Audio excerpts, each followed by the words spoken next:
good morning, good evening, or good afternoon, whichever time you're watching our lecture in ethics for 2023. We hope to have at least three more lectures before you will start writing your paper. Personally, I don't want us to be doing this, going back to recording, but at this point in time, when most of you are working, and there are a lot of things I understand that you have to do, and so we cannot maintain yung at least majority of you would be attending the online lecture, and so now we are back to recording. Anyway, let's make the most of this. Please comment pa rin doon sa comment section below. We'll continue to be discussing kahit ganitong recorded siya. And I hope that the next lecture, there would be, majority of you would be attending so that mas maganda yung on the spot. When you have concerns, we'll discuss it right away. Okay, before we have the last part of the lecture on this, on the principles, magkakaroon muna tayo ng bonggang recap so that we'll be refreshed on what was our subject before na nag-break tayo. So if you remember, brothers and sisters, I asked you to study a case. And thank you for submitting your papers on time. I read all of your papers except for one. I don't remember kung sino pa yung hindi nag-submit. And I already commented. And there are some of you na talagang piniim ko pa to improve the yung kanyang discussion. So what I was trying to look at doon sa analysis niyo, yung in your case analysis, is the application of the four principles that we discussed last time. And that was the principle of autonomy, beneficence, non-maleficence, and that of justice. So these are the four principles that we studied last time. And I believe we started discussing those principles that is applied in a bigger group, like in organizations. So I'll be doing that tonight. I hope hindi ito masyadong mahaba. Okay, but we'll limit it to 1 hour. So mag-recap muna tayo. So yun, binanggit ko na. So we discussed these four principles. And then I asked you to do a case study, which all of you, most of you did, except for one. Remember that the greatest question of Christian ethics is this: what is the highest good of man? And so we started in this class. Sabi natin, we will separate kasi may nagtatanong bakit yung sa ibang seminary ang title is Moral Theology. Bakit sa atin Christian Ethics? Actually at St. Andrews, I mentioned this, it's Moral Theology. But when I went back to study my master's, napalitan na yung course title, Diretsong Christian Ethics. And it is centered on the life and works and teachings of Jesus Christ. So Christological yung kanyang approach. But of course, we went back to study pa yung mga Aristotelian, of course, the history of ethics, which we did in this class actually. So wala naman kayo masyadong na-miss because I did that same. So we concentrated first doon sa first 3 lectures natin, if you remember, on the foundation of morality of ethics in the Old Testament. So we have the discussion on the Decalogue, the 10 Commandments, and the Mosaic Law. And of course, the Holiness Code of Israel that you will find heavily on the book of Leviticus. So there are 3 things kung saan nakabase yung tinatawag nating foundation of Old Testament morality and ethics. And these are the Decalogue, the Mosaic Law, and of course, the Holiness Code of Israel. So try to remember that. And then we move on to Christian ethics and morality, which I mentioned, and I hope I was clear, that when we speak of Christian ethics, of course, it's Christological siya, centered on the teachings of Jesus Christ. Example of this is the parables of Jesus, his summary of the Ten Commandments. If you remember that, Jesus did not change the Decalogue, but he summarized it into two. So that is, love the Lord your God with all your heart, with all your mind, with all your soul. In other words, with your whole being. And the second is loving our neighbor as ourselves. And we studied also the Sermon on the Mount. If you remember, we spent two meetings discussing or reflecting on Matthew chapter 5 to 7, where we find the interpretation of Jesus applied, no, on the teachings of Jesus, yung Ten Commandments doon sa sermon. Kasi hindi lang yung Beatitudes ang pinag-uusapan doon sa chapter 5 to 7 of Matthew. And then we studied other biblical texts, if you remember that. And so, pag sa New Testament, if we ask the question, what is the highest good of man? It is answered by Matthew chapter 6 verse 33. It says there, seek first the kingdom of heaven, and all these things will be added unto you. So if you remember that, we did reflect on that, on Matthew chapter 6 verse 33 in particular. So seek first the kingdom of God, and all these things will be added unto you. So parang initial, yon ang response doon sa tanong ng ethics na what is the highest good of man. So it's in the Matthew chapter 6 correlates pa rin doon sa Old Testament. Especially that of the book of Genesis, when we reflect on that. And I hope I believe we reflected on Genesis chapter 1, 2, and 3. What is actually the calling of man? First, sabi natin, doon sa chapter 1 is to, the first commandment there was to go and multiply. And of course, doon sa chapter 2 is more on to till and keep the ground. So it's more on stewardship. And of course, there was the commandment of marriage doon sa end, towards the end of chapter 2. And of course, in chapter 3, alam na natin yung nangyari doon. And so, it's a lot. It's maraming nangyari sa chapter 3, which still part heavily of Christian ethics and morality. And that is the issue of temptation, of sin, of conscience. I have this paper that dinownload ko, ando doon sa ating check that on your classroom. Google Classroom, nakalagay doon there is this paper on conscience. So kung wala man tayong masyadong time to discuss conscience, at least you have a reading that I put there. So check on that.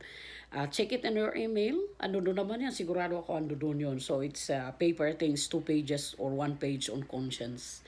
Okay, so ayon ang ating this is the journey of Christian ethics.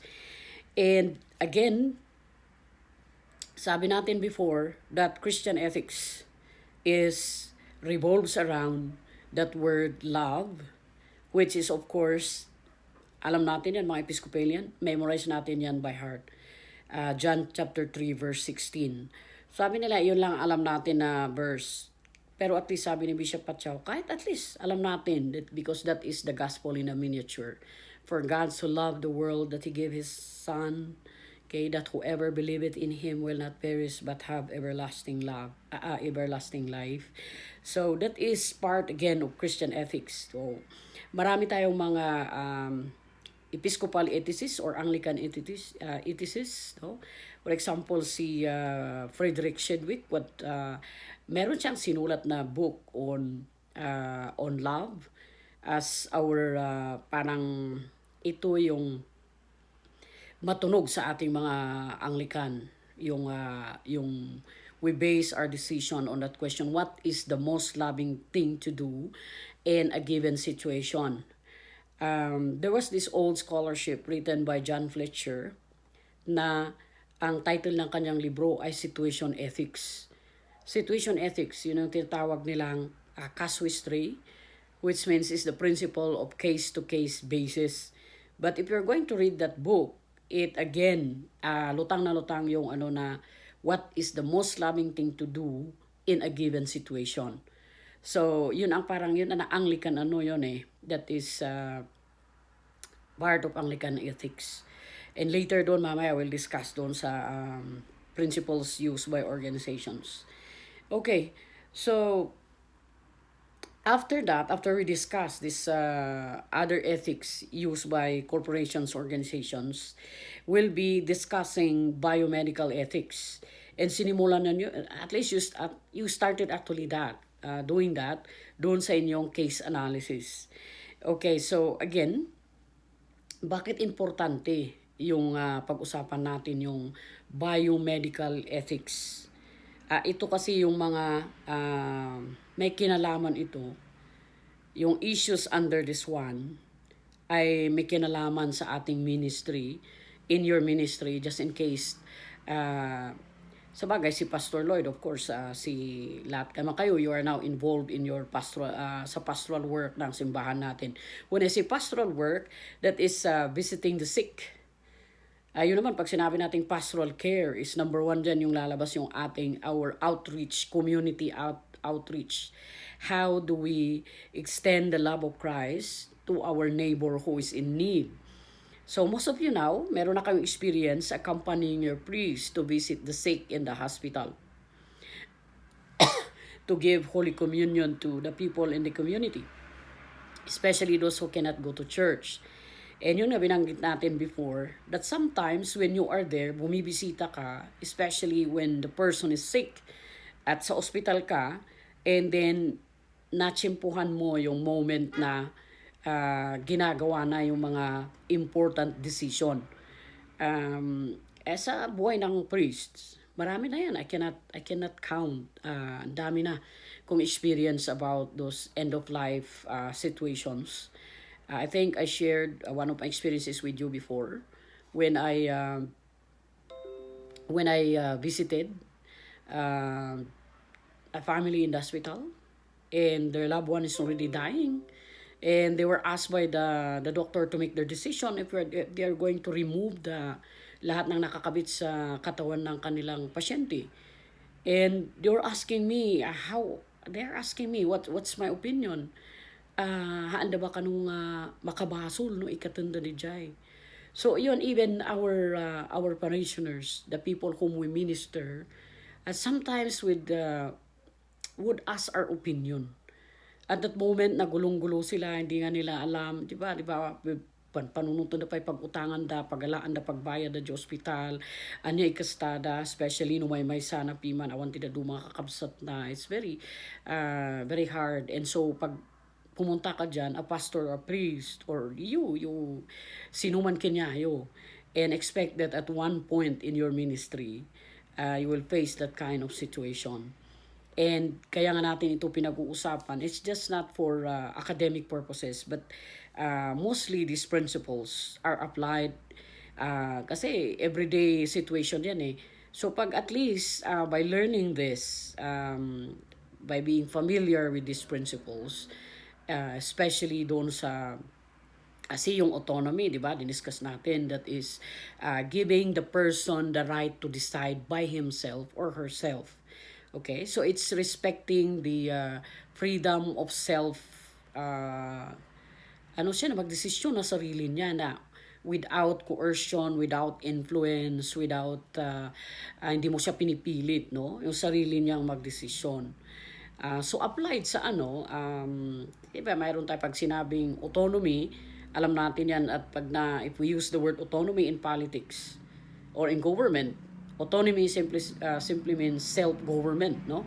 So, pag pinag-uusapan ng autonomy sa Cordillera, alam natin yan, that is, we are, you are trying to, kaya tayo independent from the national government, that we will be, as sarili natin, no? That will magkakaroon tayo ng self-governing rights.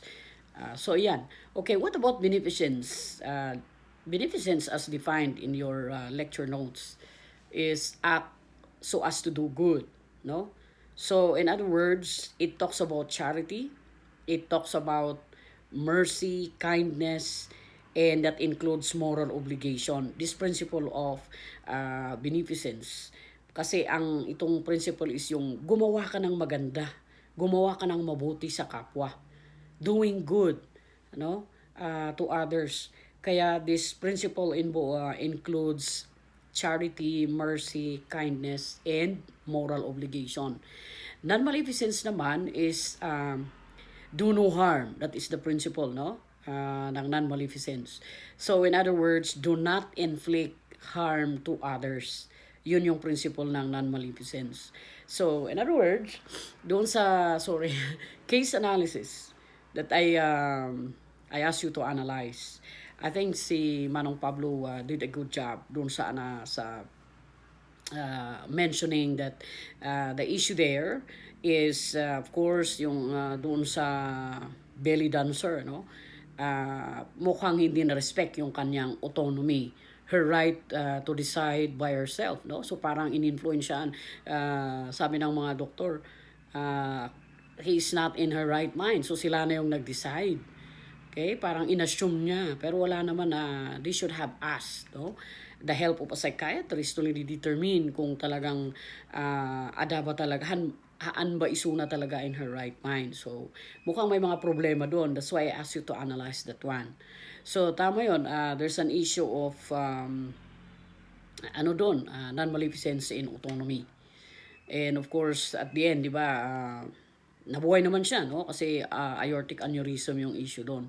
Ang issue lang naman niya is, hindi naman sa ayaw niya magpagamot, pero he's concerned about the scar doon sa kanyang tiyan because belly dancer nga siya. So it would help sana, sabi ng iba, he should, the doctor, the physician should ask the help of her relatives, kung meron man siya mga relatives, to help her decide. And of course, nakalagay naman doon, explained, and then yun ang masama doon is yun, tinurukan siya ng anesthesia, and then ginawa na yung ginawa. Kaya nanalo siya, we assume, kasi in the end, sabi niya doon, he showed them, no, in the room na, the physicians kat nangabak isuna. Okay, so you don't have much time to discuss your papers, but yun sana kung nagklase tayo ngayon, I would be asking you sana to share a bit of your analysis doon sa case. But most of you did well.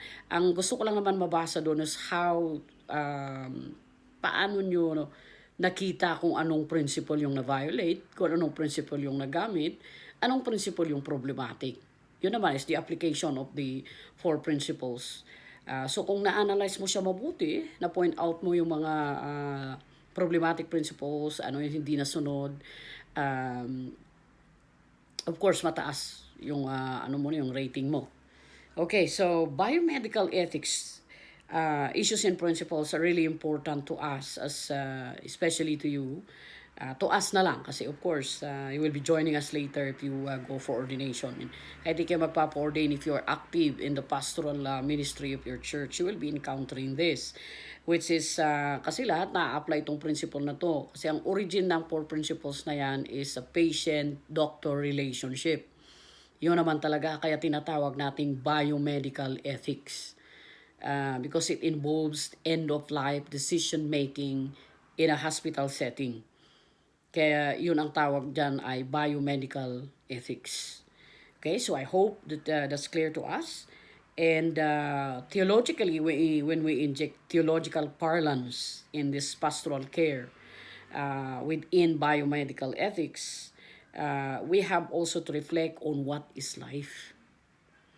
Kasi nung nabuhay yung first test tube baby in 1970s in England, meron ng tanong, ito yung ethical questions ng even the physicians and the ethicists, no?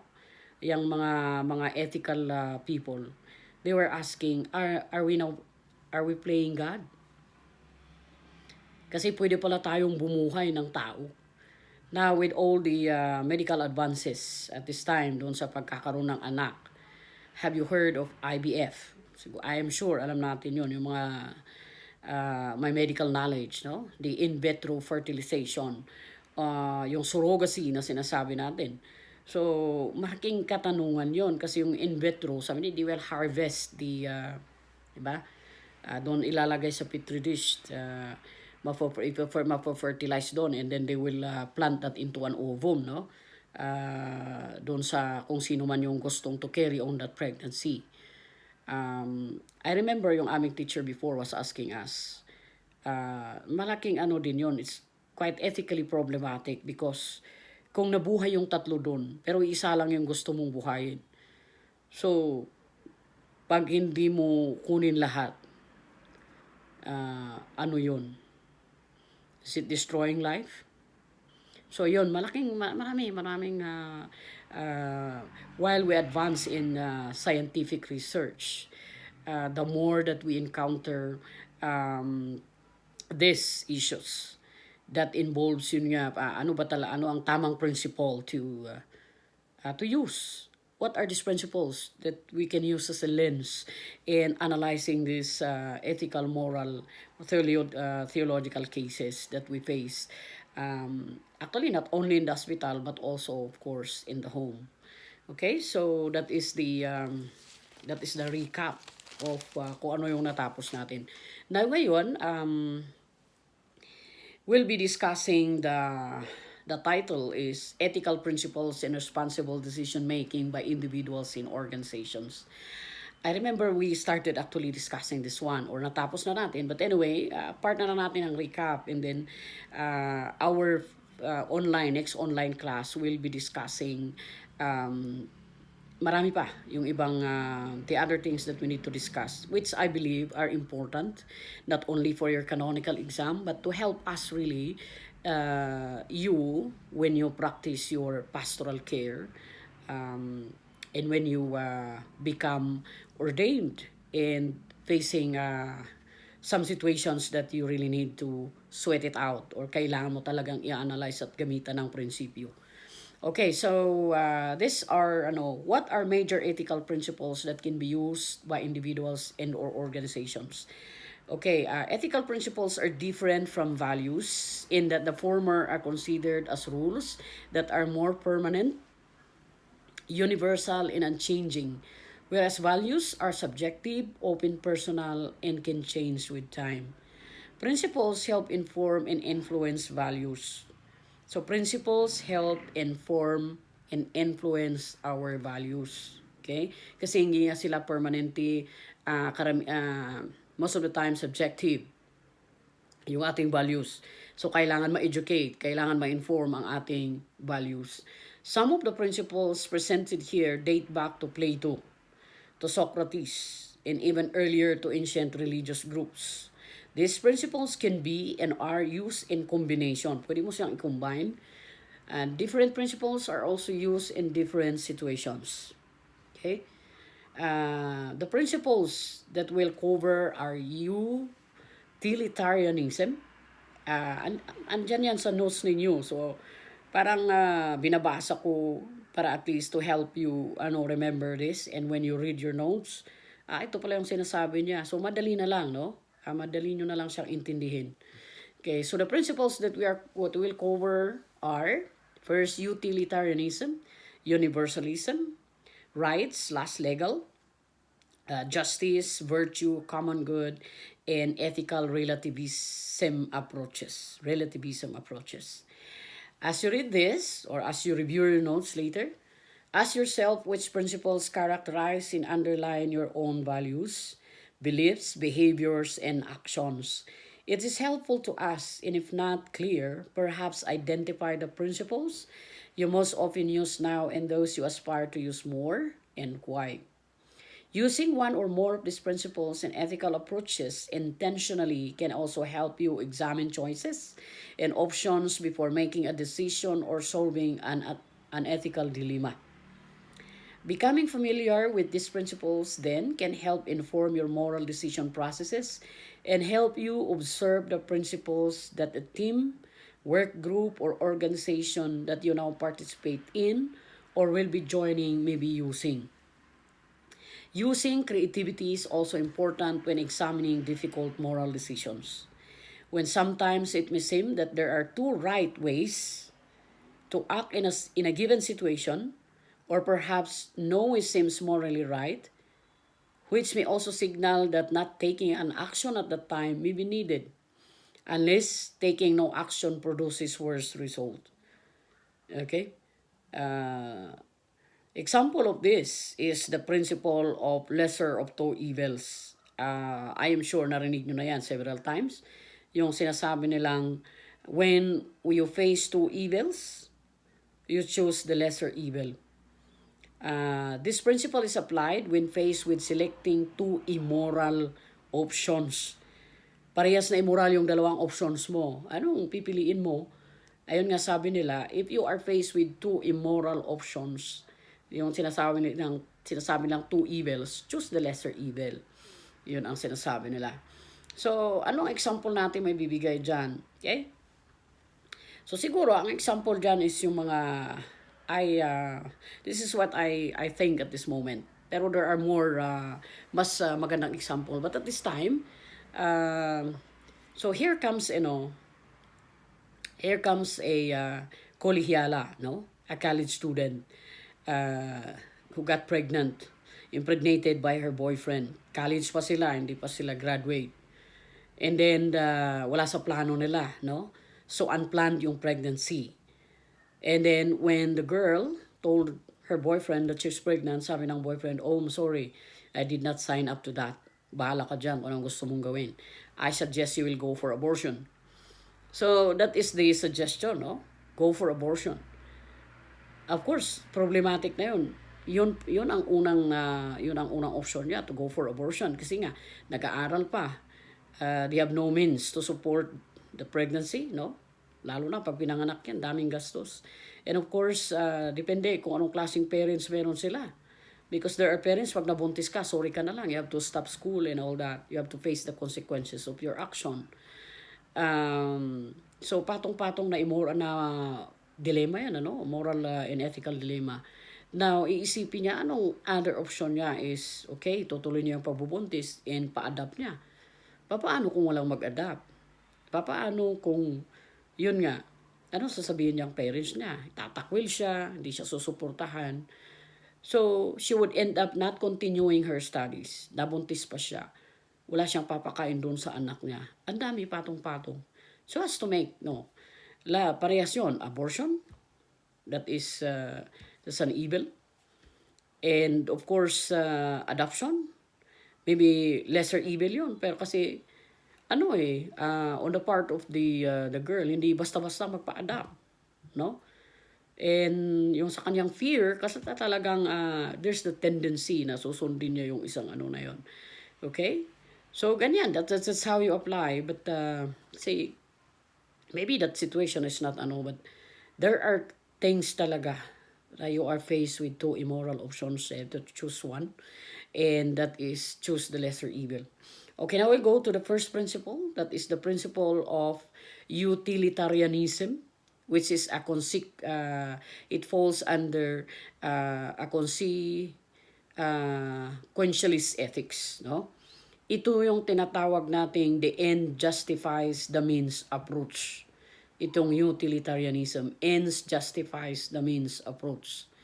The utilitarianism principle basically holds that an action is morally right if it produces the greatest good for the greatest number of people.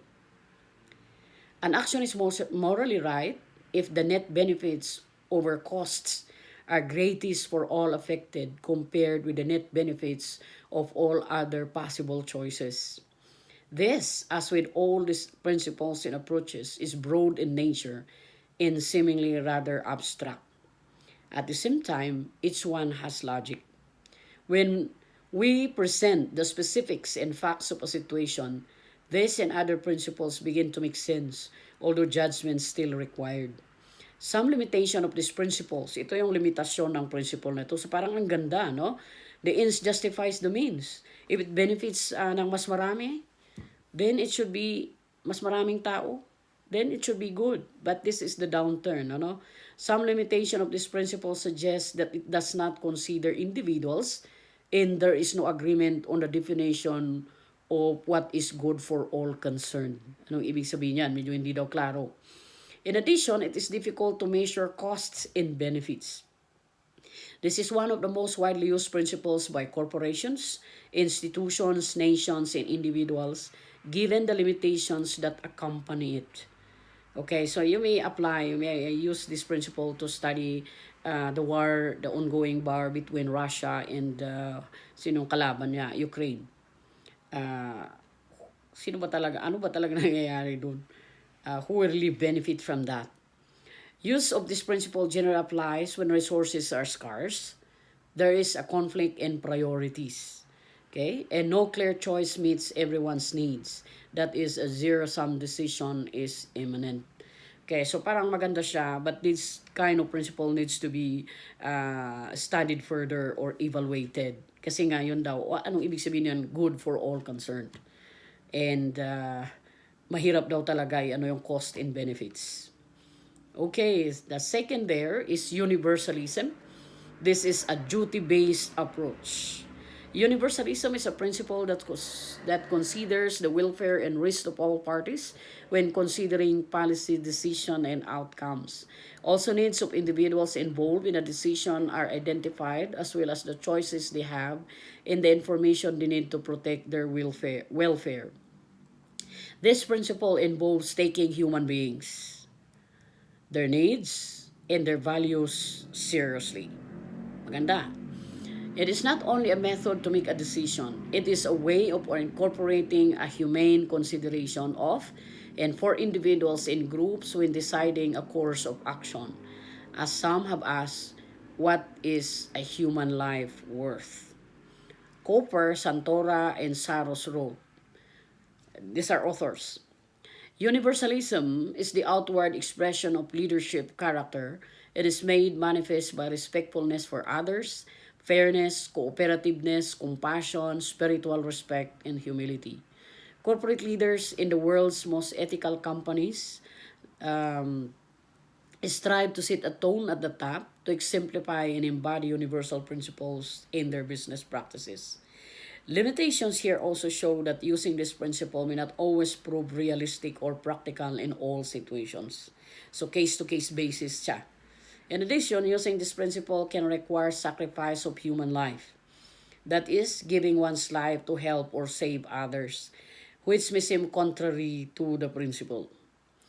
The film, no, siguro naman ng Pablo, nabuyan na ito no? This is an old movie. The film entitled The Post, based on fact, portray how the daughter of the founder of the famed newspaper, the Washington Post, inherited the role of CEO and was forced to make a decision between publishing a whistleblower's classified government documents of then top-level generals and officials or keep silent and protect the newspaper. Okay? So, minana nung may-ari ng CEO. Okay? The classified documents contained information proving that generals and other top-level government administrators were lying to the public about the actual status of the United States in the Vietnam War. So, totoo ito. This is based on facts. No? Ginawa lang siyang movie. Those documents revealed that there were doubts that the war could be won while thousands of young Americans continued to die fighting. The dilemma for the Washington Post then CEO, centered on her having no choice between exposing the truth based on freedom of speech, which was the mission and foundation of the newspaper, or staying silent and suppressing the classified information. Si Choose, ito maganda. Si Choose, with the support and of pressure from her editorial staff, mga nationalist yung kanyang editorial staff, to release the classified document to the public. Bahala na kung anong mangyari. The Supreme Court upheld her and her staff decision. Buti naman. A result was inflamed widespread public protests from the American youth and others. So dito natin nakikita yung greater good for yung nangyari is for the greater good of the whole nation, the American nation. President Johnson was pressured to resign. So yun ang result. Secretary of State McNamara later apologized, and the war eventually ended with U.S. troops withdrawing. Thanks be to God. So universalist ethical principles may present difficulties when used in complex situations, but such principles can also save lives. ayun nga, at least, nahinto na yung pagsasacrifice ng buhay. Protect the integrity of a nation, and of course, creation, and stop meaningless destruction. Yon, that includes creation. Of course, there are clippings that's available naman. Google, the Vietnam War. There are a lot of things, stories about the Vietnam War. Marami, there are evils. Really, ang dami that's committed by humanity to humanity. Evils committed by man to fellow human beings. Okay, now we come to the third, and this is rights, no? Karapatan. So, a moral and legal entitlements-based approach. Ito yung rights is a moral and legal entitlement-based approach. This principle is grounded in both legal and moral rights. Legal rights are entitlements that are limited to a particular legal system and jurisdiction. In the United States, the Constitution and Declaration of Independence are the basis for citizens' legal rights. For example, the right to life, liberty, and the pursuit of happiness, and the right to freedom of speech. Moral and human rights, on the other hand, are universal and based on norms in every society. For example, the right not to enslave and the right to work. Sa Pilipinas, meron tayong tinatawag na Bill of Rights. It's attached to this lecture document. Inatas ko yan. You can scroll and read it for your review. Okay? Some limitations when using this principle are: 1. It can be used to disguise and manipulate selfish and unjust political interests. It is difficult. Number 2, it's difficult to determine who deserves what when both parties are right. 2, it is difficult to determine who deserves what when both parties are right. And 3rd, individuals can exaggerate certain entitlements at the expense of others. Still, the U.S. Constitution's Bill of Rights, ratified in 1791, was designated as and remains the foundation of which is based on freedom and justice to protect the basic rights of all. Anyway, challenging this principle, meron tayong 4 Ps. Alam natin yan, yung 4 Ps, which was started, I think, sa time ni President Arroyo. Of course, it was signed into, it was implemented sa time ni President Aquino. Now, umupo si President BBM natin ngayon, and si Erwin Tulfo started as the Secretary of TSWD. Erwin Tulfo suggested that we'll clean the list of the 4 Ps. Kasi sabi niya, hindi naman talaga mahihirap yung nabibigyan or iba yung nagbe-benefit doon sa that 4 Ps. So, maraming fake na poor. Okay, so that's a point of reflection. Okay, now we come to the 4th one, which is justice. This includes procedures, compensation, and retribution. This principle has at least 4 major components that are based on the tenets that, first, all individuals should be treated equally. No? Kasi justice nga, napaka-basic na definition ng justice is giving what is due to others, diba? Justice, number 2, justice is served when all persons have equal opportunities and advantages through their position in offices to society's opportunities and burdens. 3rd, fair decision practices, procedures, and agreements among parties should be practiced. And 4th, punishment is served to someone who has inflicted harm on another, and compensation is given to those for a past harm or injustice committed against them. A simple way of summarizing this principle when examining a moral dilemma is to ask of the proposed action or decision: 1, is it fair? Is it right? Who gets hurt? Who has to pay for the consequences? And do I or do we want to assume responsibility for all the consequences? It is interesting to reflect on how many corporate disasters and crises might have been prevented had the leaders and those involved taken such questions seriously before proceeding with decisions. Now, if you are following the news, binuksan na ngayon yung kaso ng Mama Sapano, no? The sacrifice of the 44 SAF soldiers natin. Nagsimula na yung hearing sa Senado. And there was this, nakita ko sa YouTube, yung when Senator, kino-question si, yung mga general na yon, included si General Katapang. So, si Cayetano. Cayetano was cross-examining the generals and parang mabubwisit ka talaga kasi parang yun nga may turuan, no? Kasi parang at the end of the day talagang kung ginawa nila mabuti yung kanilang tungkulin, sana hindi pa namatay yung 44 na yon. Kasi at that time pala is umairal nga naman yung peace process. So ang malaking katanungan, tama naman si Cayetano na they were not, hindi nila ginigisa yung mga generals dahil talagang sila lang ang may kasalanan. But also to bring out a point kung bakit yung mga involved din doon, asaan sila? Bakit they allowed also that to happen when the government is trying to have peace negotiations with the MNLF at that time? Bakit nila kinupkup si Marwan? So, yun. So, ang dami talagang dapat i-process doon sa case ng Mama Sapano. And I'm glad that the case is reopened. So, parang abangan natin kung ano mangyayari doon. Kasi, our very own mayor, Magalong was one of the researcher kung ano talagang nangyari doon, kung sinong nakakaalam ng talagang nangyari doon. Of course, one is our very own mayor, Magalong was din the researcher at the time. So, yan. Marami tayong na-experience or nakikita sa ating lipunan na pwede nating i-apply yan and pwede nating i-process or i-analyze yung mga cases na yan. So, in case, doon sa, going back to the SUP 44, sino ba talaga?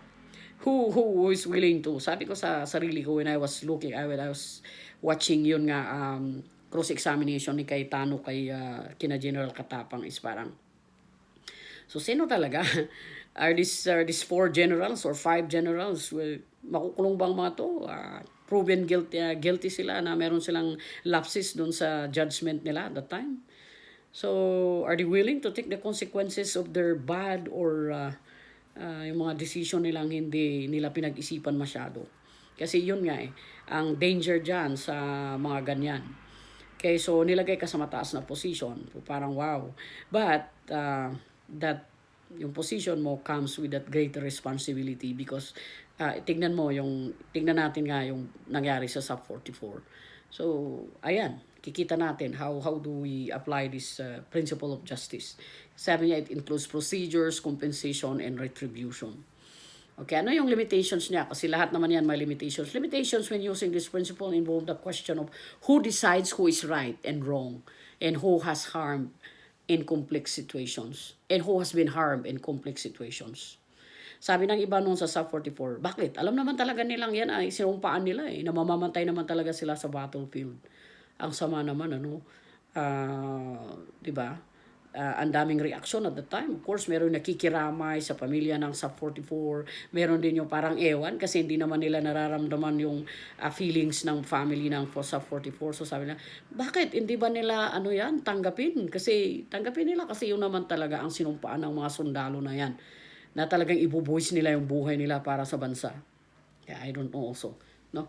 This is especially the case when facts are not available and there is no objective external jurisdiction of the state or federal government. Ayun, isa pa, pinag-uusapan talaga yung yung China pambubuli sa Pilipinas doon sa contested na yan. Na part ng Pilipinas. In addition, we are sometimes faced with the question, who has the moral authority to punish, to pay compensation to whom? Still, as with the other principles discussed here, justice stands as a necessary and invaluable building block of democracies and freedom. So, importante talaga yan. So, lahat tayo, we have to be watchful on what's going on in our beloved Philippines when we speak of our justice system. Kasi even the Supreme Court is being tinted with, sabi nila, yung mga judges din, mga hukom na yan, nababayaran din yan. Nagiging tikom ang bibig niyan pag binigyan mo ng salapi. But of course, umaasa pa rin tayo, that they will respect kung ano man sinumpaan nila, that you should fight for justice. Na hindi sila nabubulag ng pera. I hope so. Okay, number 5 is virtue ethics. This is character-based virtues. Character-based virtues. Virtue ethics is based on character traits such as being truthful, practical wisdom, happiness, flourishing, and well-being. It focuses on the type of a person we ought to be, not on specific actions that should be taken, grounded in good character, motives, and core values. The principle is best exemplified by those whose examples show the virtues to be emulated. Basically, the possessor of good character is moral, acts morally, feels good, is happy, and flourishes. Altruism, which is selfless concern for the well-being of others, is also part of a character-based virtue ethics. Okay, yung tinatawag nating altruism. This is selfless concern for the well-being of others. It's also part of character-based virtue ethics and also practical wisdom. However, is often required to be virtues. This principle is related to universalism, yung una, no? Many leaders' character and actions serve as examples of our character-based virtues work. For example, the famous Warren Buffett stands as an icon of good character who demonstrate trustworthy values and practical wisdom. Applying these principles related to a quick test before acting or making a decision by asking what would be best self do in this situation. Yun ang sinasabi ni Joseph Fletcher, what is the most loving thing to do in this situation? Others ask the question inserting someone they know or honor highly. I was preparing to come home on my first year after my school at VTS, no? Um, Sabi nung Pilipino na nasa bank that I'm going to kasi dinideposit sa bank yung aming allowance. So I went there. Of course, nagkakilala kami kasi Pilipino siya eh. Sabi niya, ay buti pa sa'yo kabayan, uuwi ka, you would be voting. Ako, siguro uuwi rin ako, I want to vote for Noy Noy. Sabi ko, why do you like Noy Noy? Sabi niya, kasi sila napaka-religious, napaka-religyoso nila at saka wala silang bahid ng hindi sila sakim sa pera. Ako, kaya kasi ti impression na. So, agawid lang so na, asti bakasyon na, agawid from Virginia, no? From Washington DC going to Manila just to vote because he believes na may mga itong sa virtue ng honesty and all that. And of course, malaking impact yung impression tayo mga Pilipino nga, ay, religious mat, dayta, kwa dayta, Kristiyano, hanga garamid siguro matikas to, pastor data or padi. But of course, again, it's not automatic, no? Na pag religious ka, lahat ng values mo encompasses your religiosity or the other way around. Anyway, there are some limitations to this ethic, of course. First, some individuals may disagree about who is virtuous in different situations and therefore would refuse to use the person's character as a principle. Also, the issue arises who defines virtues, especially when a complex act of incident involved that requires factual information and objective criteria to resolve. Okay. Last but not the least is the common good. The common good is defined as the sum of those conditions of social life which allow social groups and their individual members relatively thorough and ready access to their own fulfillment. Decision makers must take into consideration the intent as well as the effects of their actions in decisions on the broader society and the common good of the many. Identifying and basing decisions in the common good requires us to make goals and take actions that takes others beyond ourselves and beyond our self-interest into account. Applying the common good principle can also be asked by a simple question, how will this decision or action affect the broader physical, cultural, and social environment in which I, my family, my friends, and others have to live, breathe, and thrive now, next week, and beyond? Ang ganda, no? A major limitation in using this principle is who determines what the common good is in situations where two or more parties differ over whose interests are violated. Oo nga naman. In individualistic and capitalist societies, it is difficult in many cases for individuals to give up their interests in tangible goods for what may not benefit them or may even deprive them. Meron palang isa. Relativists. The ethical relativism. That's number 7. Which is a self-interest approach. Ethical relativism is really not a principle to be followed or modeled into. It is an orientation that many use quite frequently. Ethical relativism holds that people set their own moral standard for judging their actions, Only the individual's self-interest and values are relevant for judging his or her behavior. If it makes me happy, then this is right. Moreover, moral standards according to this principle vary from one culture to another. When in Rome, do as the Romans do. Parang ganun. Obvious limitations of relativism include following one's blind spots or self-interest that can interfere with facts and reality.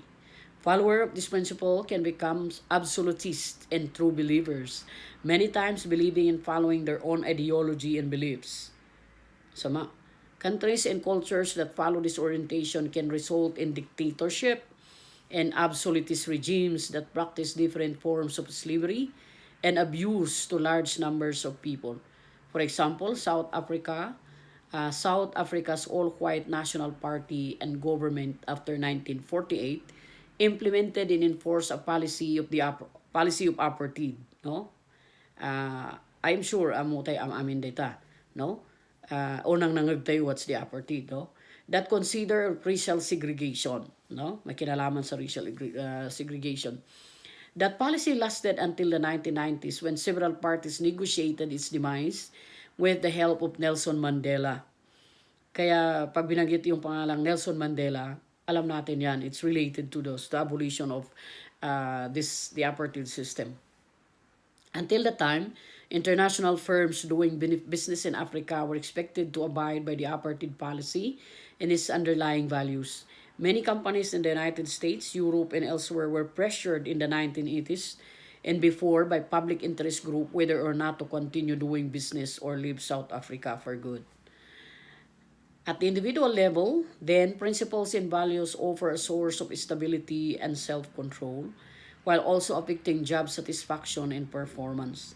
At the organizational level, principled and values-based leadership influences cultures that inspire and motivate ethical behavior and performance.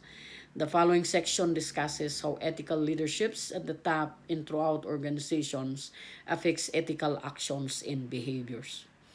Okay, so and here, kasi masyado nang mahaba itong video, medyo mahirap siyang i-upload pag 1 hour to more than 1 hour. Okay, thank you.